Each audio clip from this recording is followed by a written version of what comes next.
একটি কথা খুব মনোযোগ দিয়ে শুনে রাখুন, কখনো জালিমের পক্ষ নেবেন না, কখনো জুলুমের পক্ষ নেবেন না, কখনো জালিমকে সহযোগিতা করবেন না।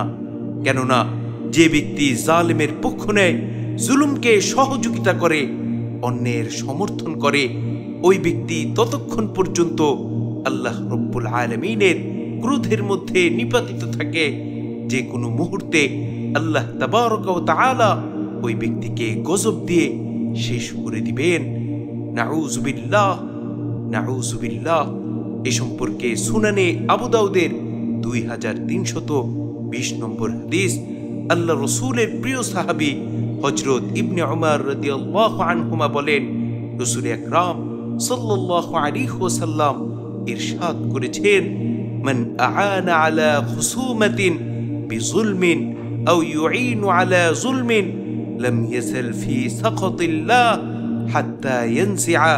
যে ব্যক্তি জালেমের পক্ষ নেয়, জালেমকে সহযোগিতা করে এবং জুলুমের সহায়তা করে অথবা অন্যের সমর্থন করে, ওই ব্যক্তি যতক্ষণ পর্যন্ত এই গর্হিত কাজ থেকে ফিরে না আসবে ততক্ষণ পর্যন্ত সে আল্লাহর গজবে নিপাতিত থাকবে।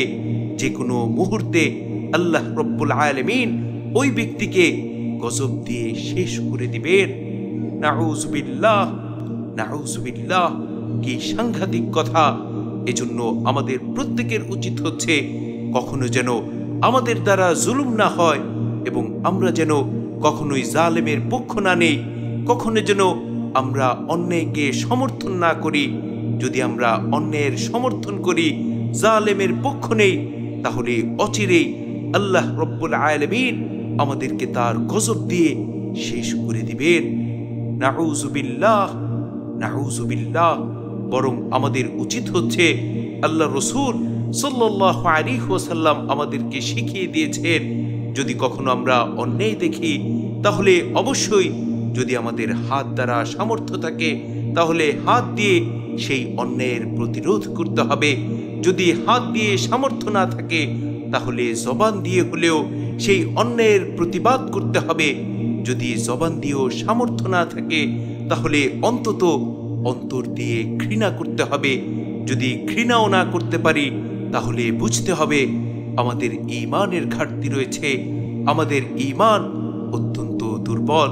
এজন্য আমাদের প্রত্যেকের ঈমানকে মজবুত করতে হবে, ঈমানকে খাঁটি করতে হবে।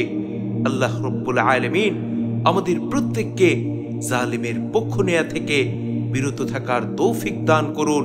কখনো কোথাও জুলুম হলে, অন্যায় হলে সেই জুলুমের বিরুদ্ধে প্রতিবাদ করার সৎ সাহস দান করুন। আমিন।